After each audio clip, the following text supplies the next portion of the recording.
meyakini dengan langkah-langkah yang dilakukan itu bahwa rupiah akan stabil dan cenderung menguat. Karena kita meyakini fundamental ekonomi Indonesia itu sangat baik. Sebagaimana yang sudah disampaikan Gubernur Bank Indonesia pada tanggal 5 Mei 2026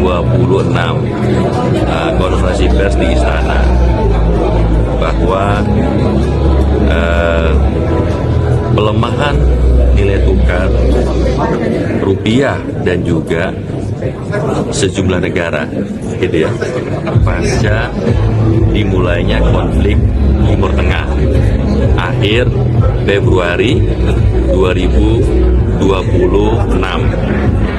itu pergerakan nilai tukar di berbagai negara itu sangat dipengaruhi oleh dinamika global, terutama konflik Timur Tengah yang mengakibatkan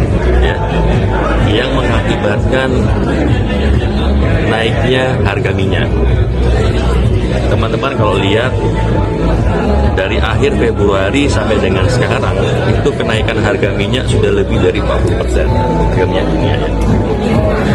Kemudian sebagaimana disampaikan Pak Gubernur juga, dinamika global ini juga karena kecenderungan meningkatnya suku bunga di Amerika Serikat.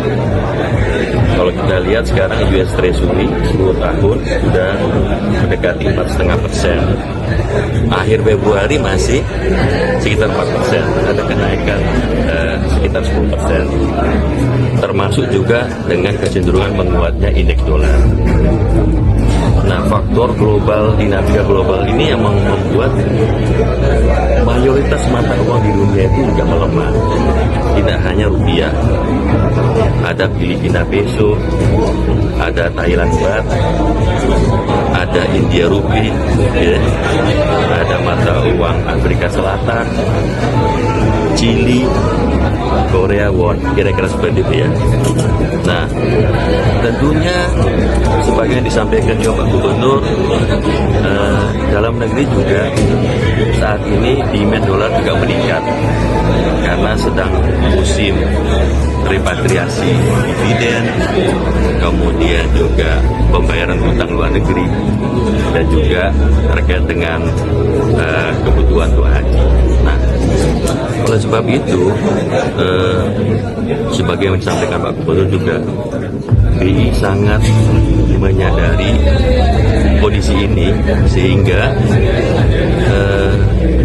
BI terus menguatkan apa yang disebut 7 langkah Bank Indonesia ya, dalam membuat rupiah itu stabil dan cenderung menguat. Jadi sampaikan Pak Gubernur, kami tetap meyakini dengan langkah-langkah yang dilakukan itu bahwa rupiah akan stabil dan cenderung menguat.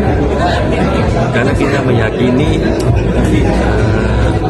fundamental ekonomi Indonesia itu sangat baik dibandingkan dengan negara-negara yang lain.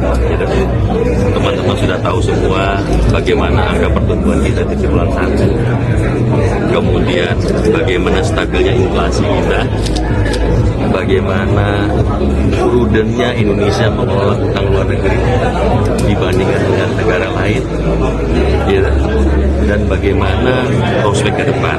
Nah, oleh sebab itu, sebagaimana ditegaskan oleh Ibu Deputi Gubernur Senior, Bank Indonesia akan terus beraktivitas